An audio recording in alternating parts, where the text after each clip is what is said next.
You cannot stop this Trojan recruiting train right now. USC just picked up another commitment, and depending on when you're watching the show, they're picking up another one today. Talk about the momentum. USC has got it right now.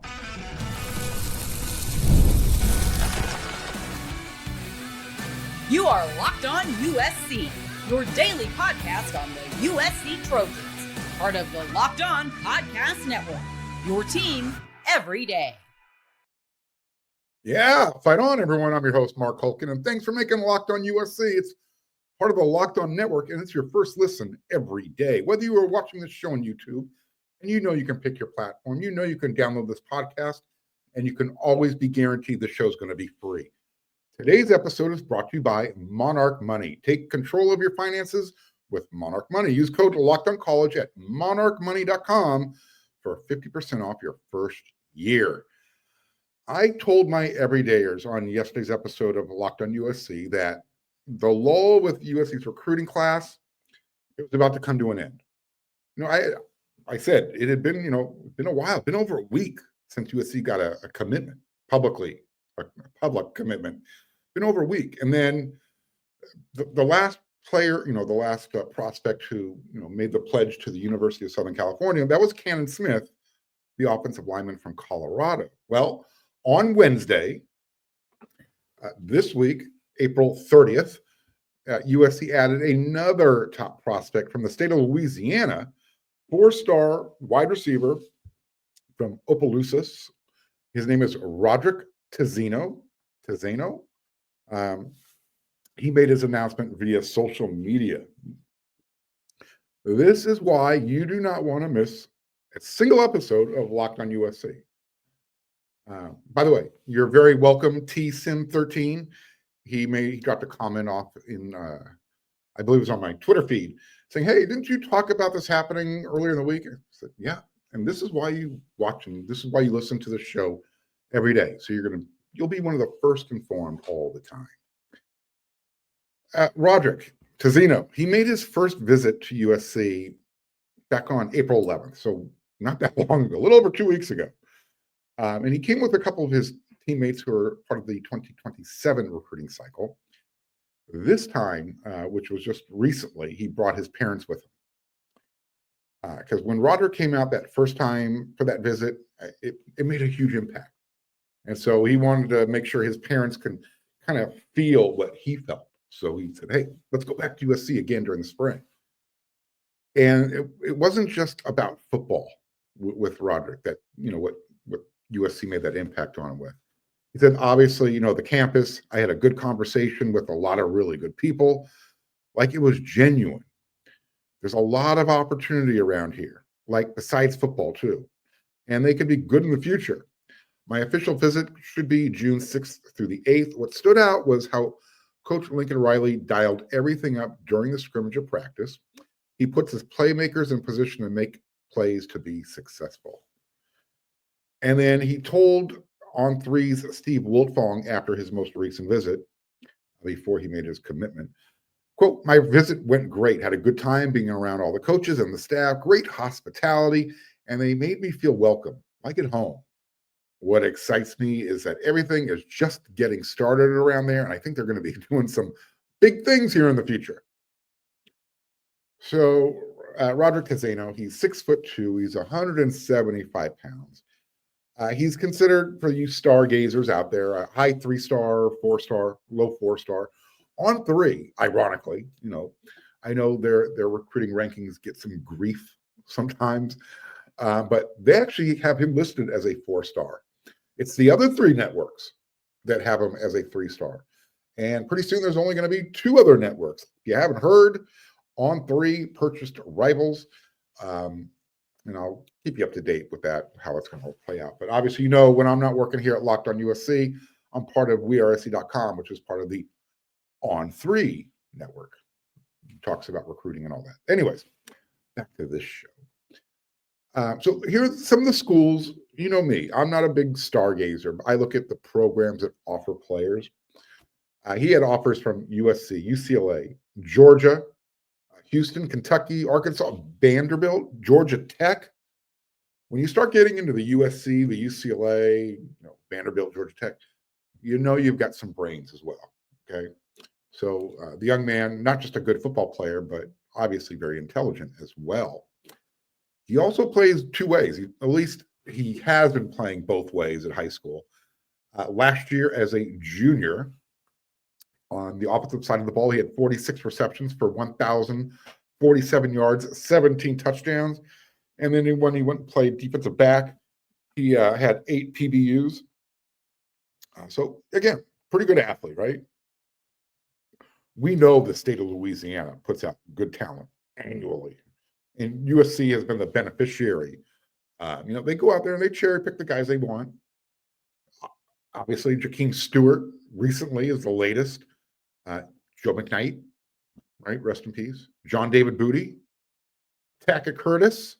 Or wait, that one didn't work out quite as well, but you get my point, right? You're not going to bat 1,000, but USC's getting 3 out of every 4 that work out. That's a really good return on your investment when it comes to recruiting. Anyways, Roderick himself is considered the 9th best player in the state of Louisiana right now. So when you're in that top 10 and you're coming from the state of Louisiana, you're in high regard. He committed to USC on April 30th. He's going to start his official visits at the end of May.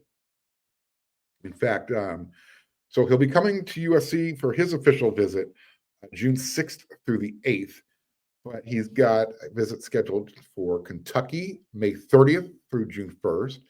After that, it'll be Tulane, June 12th through the 14th, and then Houston, June 19th through the 21st. Again, we'll see if he maintains the schedule. He's committed to USC, but it's probably a good idea, take as many official visits as you can. Why not, right? Make sure you're making the right decision for yourself. And when it's on somebody else's dime, go to places you've probably never been before. I'm not saying he hasn't been to those places, but he's from Louisiana, so it makes sense to check out Tulane. Houston is right across the border in Texas. So I get it. You want to, if some of the consideration is playing in front of family and friends as often as possible, those two programs would make sense. What I find really interesting about USC's recruiting class. So Roderick makes commitment number 24, right? We know 35 is that target goal, that target number. We've talked about it multiple times on the show. So of those 24 commitments, 14 are from the state of California. That's been a huge emphasis. And now you've got 4 wide receivers committed. 2 from California, Tron Baker and Trent Mosley. The last 2 wide receivers who have committed to USC, though, they're out-of-state guys. You have Cohen Brown from Texas. And then we've been talking here about Roderick Tazino from Opelousas. I don't know which way to pronounce it, but he's from Louisiana, right? Why is this interesting? 4 wide receivers committed. You got 24 total commitments. I don't know how many wide receivers USC is planning to take, but 4 is a pretty good class. And you remember, you're trying to get the right balance when you're bringing up 35 guys. So 4 committed wide receivers. Caden Dixon-Wyatt, the stud from Mater Dei. Well, he made his announcement. He's scheduled to make his commitment on May 4th. So did Roderick's commitment have anything to do with that? You got guys like Madden Williams from St. John Bosco. He's still out there. He's going to be taking a visit to USC. What about Vance Spafford, who is from Mission Viejo? He's currently committed to Georgia. I'm just kind of throwing out all this information for you. I guess the position groups are filling up. In fact, Coach Henney said there's a bunch of dudes that want to come play defensive line for him and Coach Nua. The bottom line, the message that he said was like, hey, don't wait too long to save your place. USC's recruiting class is almost at the spot now where first come, first serve. And if there's no room left in the inn, you waited too long.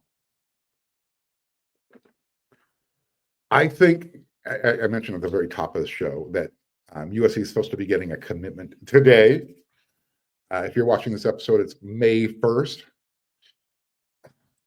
I think SC is getting a huge name today.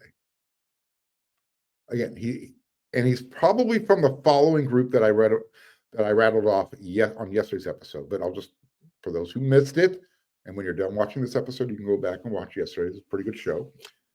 But we talked about Ryder Lyons and Kenai Pepe, Albert Hill, Malachi Lee, Samuel Utu, Talanoa Ely, Luke Sorensen, Kevin Ford, Corey Wilder, Sean Scott.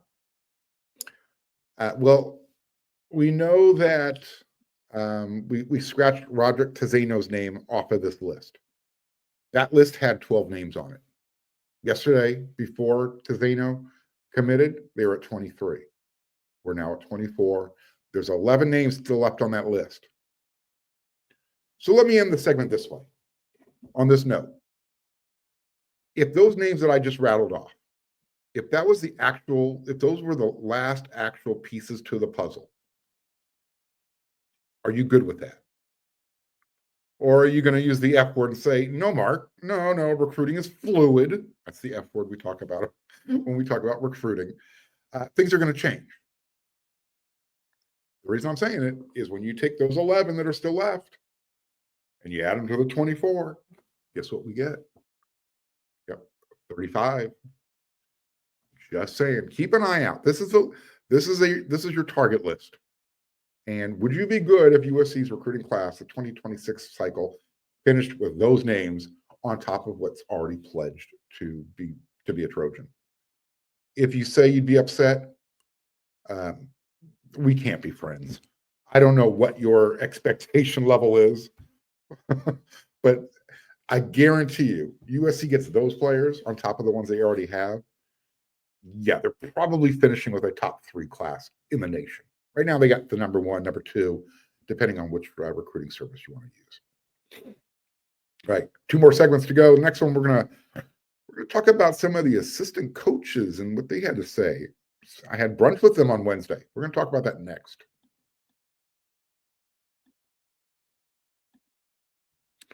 Did you know that your Fire TV is also an Xbox? I don't play video games, so this is news to me. You can turn any TV into your gaming and entertainment hub with Fire TV Stick 4K devices, and you're not going to need a console. It's not required. Just grab your paired controller, subscribe, or sign in to Xbox Game Pass Ultimate or EA Play included, and you're ready to play. You can dive into hundreds of premium titles from EA Sports College Football 25 to Call of Duty, Black Ops 6, and Avowed. As easily as you stream your favorite shows, it's gaming made simple, and it's all on your Fire TV. And you can also get endless entertainment. With 4K streaming, you can watch more than 1.5 million different movies and TV episodes from your favorite subscribed services. So if you got an application, if you're subscribed to Netflix or Prime Video or Disney Plus, Max, guess what? You're in luck. And who doesn't have one of those apps already, right? And for you gamers, you can play high-quality Xbox games at a fraction of the cost of the console. And if you already have a console, check this out. A Fire TV Stick 4K device is more affordable and it's easier to travel with, which allows you to take your gaming or maybe your kids' gaming wherever you want to go plug in. Head to Amazon.com/Fire TV Locked On to get started. Xbox Game Pass Ultimate subscription and compatible controller required. Available on select devices, including Fire TV Stick 4K, 2nd generation, Fire TV Stick 4K Max, 1st and 2nd generation, and Fire TV Cube, 3rd generation.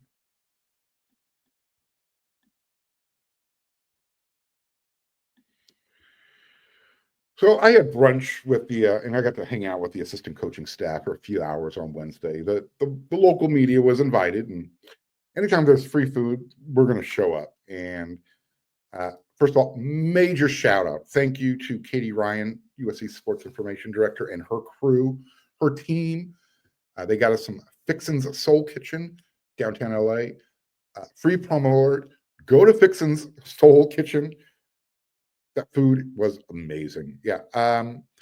Scrambled eggs, mac and cheese, fried chicken, this really thick cut brown sugar cured bacon, cornbread, sausage patties that would make Jimmy Dean slap his mama. I had a full belly. I was feeling good, right? And when I'm feeling good and I'm full belly and I get to talk with the coaches, the first person I got to see, Coach Aaron Ama, Coach Dog. If you weren't aware, he had appendicitis. In fact, it burst on him. So he was in the hospital recently, and he just got out a couple days ago. But he said, "Look, I couldn't just lay around. I got to stay busy." So he dragged his butt into the McKay Center office. Really good to see him. Glad he's doing okay. Again, he's the tip of the spear when it comes to recruiting, especially when we're talking about those local Polynesian kids. So after that, like I said, we sat down, we ate, and the first coach I sat down and hung out with was quarterback coach Luke Heward. Fun guy. He's a really cool dude. I love these real informal atmospheres. They're just more relaxed and they're more at ease and they're more willing to talk rather than standing up with the scrum in front of them. It's just different. Typically, there's only like 3 or 4 guys at a time because we're all kind of playing musical chairs going from table to table. What was interesting is, we're all stuffed on our faces with this great food. Coach Heward sits there and goes, "Man, you know what? This is really difficult because I'm on the tail end of my 72-hour fast. He does this every year where he cleanses out his system. So he said, watching you guys right now he said, I'm really looking forward to breaking the fast at the end of the day today." So, but he was talking about, how the quarterback room's playing out. He was obviously, we asked him about Sam Heward, his nephew, and how that's going. He said, "Look, I did a lot of the recruiting, broke it down. This is what USC can do for you." And he explained, why Sam's been able to make the transition so easily. And just because he's played so much football and the terminology and the verbiage, there's not a lot of it. He doesn't have to learn a lot. So that's why he's had such a good spring camp. What's interesting is even though Coach Heward, kind of opened the door and showed him what USC can offer, it was Coach Riley who had to close the deal. And I asked him, I said, how did the whole thing come about and who closed the deal? I said, Coach Riley. I was like, all right, sounds good to me. The other nice thing about talking to the coaches, they're really looking forward to hitting the road, doing those in-homes and visiting schools again. And from what it sounds like, they're going to be starting out in California, and then they're going to start to branch out. But before that happens, they're all going to end up in Hawaii this weekend. Yeah, it's just very strategic. It's not a vacation, even though I'm sure they'll get a few hours off at the beach, eat some pokey and shaved ice and all that good stuff. But I think Talanoa Ely and Malachi Lee, they're going to get gang recruited, so to speak. Like I said, pretty much the entire staff's going to be over there. They all let us know, yeah, we're going to be going here and here and here, and then we got to go to Hawaii. I love when they say we got to go. Like life is so tough, right? So yeah, they're really focusing in on making sure Talanoa and Malachi feel really special. Coach Chad Savage, he told me that he's going to be going to the schools in the city section, the Mission League, the Moore League, and of course the Trinity. And he'll end up in Hawaii as well. He's also known as a really good recruiter. I asked him about how he's been doing the adjustment, building those relationships with the guys in the room. He's known a lot of them, going through the recruiting part of it. But when you're coaching, it's a little bit different. So I asked him, about that adjustment, getting them, just building that trust, that camaraderie. And he said, communicate with the guys, how I install stuff, how do I respond to their questions? Do I know what I'm talking about? How I conduct individual drills. If they can see how I operate on a day-to-day basis, they'll respect me and will have that level of trust. Which I thought was, that's the perfect answer. my biggest takeaway after talking with Coach Chad Savage, I'm still getting to know his personality as well. I love that he's just very straightforward. He's not a coach speak BSer. I also asked him about his brother, which I misspoke. It was actually his uncle, John Savage, who was the baseball coach at UCLA. Again, just good, friendly, competitive stuff. But he was like the first person to call Chad and, congratulate him and all that. So anyways, I'm going to have, I have more from him as well. I'm only going to kind of give you bits and pieces in this. We had 11, 12 assistant coaches there. Obviously, I'm not going to be able to talk about everything in 30 minutes here. Did sit down and talk with Coach Hansen, Coach Zach Hansen, the offensive line coach. And he pretty much confirmed what I have been reporting, what I've been telling everybody here on Locked on USC. They're done with the transfer portal. His room. I'm talking about his room specifically right now. He said he's more than happy with the general John Ray Reed and DJ Wingfield with those additions. Very content with what they did. And the staff's confidence level at the spot, at all the spots along the offensive line, it's close to 100%. And they're never going to say 100% because nothing is 100%, right? Taxes and debt, that's about it. So if you were concerned about, the tackle, the offensive tackle situation, they're not. In fact, they're pretty much set at right tackle. Coach Riley has mentioned it numerous times after each of the spring practices that Tobias Raymond and Justin Tauanu, they're more than capable. In fact, and again, Tobias has been one of their best 5 offensive linemen all camp. So they're very comfortable with what they have. So Coach Hansen told us when we were at the group that was at the table at the time, I've been watching those guys. I know who they are. I know what their ability level is. I know who we're going to play against. And I think we've got a good set of eyes on those guys. That's just one spot. I have not really had any hesitation on putting any of those guys in. So he's not worried. The topic of confidence came up when you're dealing with offensive linemen. Coach Hansen put it into this context. And it made sense because it brought me back to my days of being in high school and how, when I was not hanging out, but when you would, walk around or bump into an offensive lineman or a defensive lineman in high school, they're bigger than everybody, right? And those guys feel awkward. So, being big and awkward growing up makes you self-conscious because that you're bigger than everyone, and you can hurt somebody if you're not careful. And this is Coach Hansen, kind of explaining the situation. But he said, teaching them how to be big and mean is part of the maturation process. Quote, we've always been the big guys. We've always been the guys that had to kind of be the nice kids and all that because you'd hurt people if you didn't. But now we've got to get them to flip that switch and try and hurt people on the field, I'm a big believer in building confidence within a group and within each person individually. And man, I've got all the confidence in the world in those guys. End quote. So Coach Hansen recognized that the D-line had a really, really, really good camp, but there was still an air of confidence about him when he was talking. He did not show any concern. And he wasn't faking it. He wasn't, can anybody read my poker face type of thing? He was just like, dude, we're going to be just fine. He's not worried. And the fact that they're not dipping into the transfer portal, looking for more help, I think that speaks volumes. All right, one more segment to go.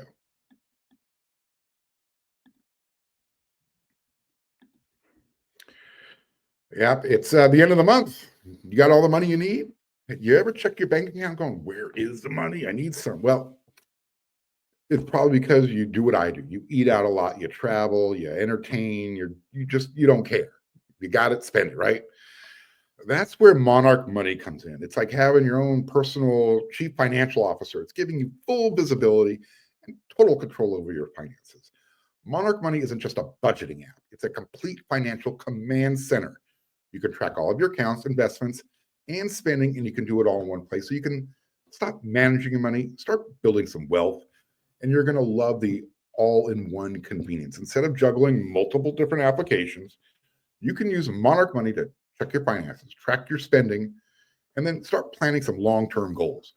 Take control of your finances with Monarch Money. Use code LOCKEDONCollege at monarchmoney.com, and you're going to get 50% off your first year. That's monarchmoney.com, code LOCKEDONCollege for half off your first year.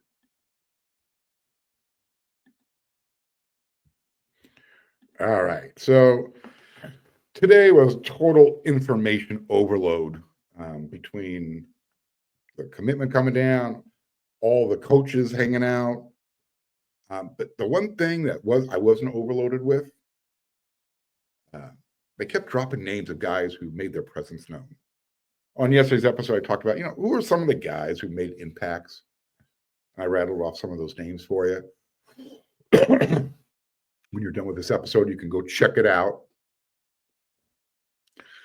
And again, they were dropping names. They were focusing on some of the younger guys. So obviously, Jakeem Stewart's name came up a lot for good reason. Like I said, he checks off all the boxes. Two other names that kept popping up from Coach Henne: Devin Tompkins, Floyd Boucard. As far as Floyd Boucard, I love these words from Coach Henne. And you know how I feel. I've told you ever since I saw him, that's a man. That's a man in an 18-year-old's body. So Coach Henne said this: he's a special football player. He has elite feet. And I don't use the word elite unless it's real. He said, Aaron Donald has elite feet. So with Floyd Boucard, when you combine elite feet with physicality, Boucard is going to be playing on Sundays. Sincerely, Coach Henne. He's really high on that young man. He talked about getting Carlon Jones back. It's been huge. He's made great strides since coming off the injury and the surgery last year. Just being available for practice. And now you can see his development. You can kind of put him in the freshman class, if you will, because he had the whole season off last year, because of the injury. So this is all now kind of new for him. But again, really high on Carlon, what he's able to bring to the table. He thinks he's going to be a big-time player for USC. Coach Henne was also effusive for his praise on big man Jamal Jaw Jarrett, specifically his work ethic. And he was talking about, for a guy his size, if you have never seen Jamal up close, me telling you he's 6'8", 330 pounds, whatever, it doesn't do justice. He's just a large specimen. So he said, basically, for a guy his size, his work ethic, it's not common. Guys that size typically tend to be lazy. They take plays off. And that's been part of the challenge with Jaw. At least that's what it was at Georgia. Since he's been at USC, he's bought in. So Coach Henne said, look, all we got to do is clean up his technique, work on his hand placement, work on his hand speed transitioning from the ground to the man, that type of stuff. And then obviously, work on the game from the aspect of from above the neck and up. We asked Coach Henne, does he look for any special characteristics when he's recruiting? And he said, we don't look for any, general or specific characteristics, but physicality for me, it's non-negotiable. If you're physical and you play with great effort, then I can coach you. So that's what he wants. The defensive staff in general, I said, the name that kept popping up, Devin Tompkins. They all think he's going to have a huge year. The other name that popped up a couple times, Marquise Gallegos. Doug Belk. I had a great conversation with him. I'm going to break that down a little bit more on tomorrow's episode. Don't forget, Friday also has my Friday rant. But Doug Belk is so insightful. I love listening to him talk. Same thing with Anthony Jones Jr. those two guys, USC's got a really good coaching staff. And I think that's really starting to show up with, here's what you need to know. How many players left USC through the transfer portal? Not that many, right? The staff's made a difference. This is part of that vibe. I felt it today, just talking with those guys. And again, I got a whole bunch more. We'll talk about it more on tomorrow's episode of Locked On USC. I'll also have my Friday rant. So until that next episode, everyone, you know what to do. And by the way, get on over there to wearesc.com. We're going to have a lot of written content for you. And when you're not watching Locked On USC, check out the portal with Brian Smith on YouTube. He'll get you caught up with everything that's going on. Any players that are moving around, you want to know about them, Brian's got you covered. All right.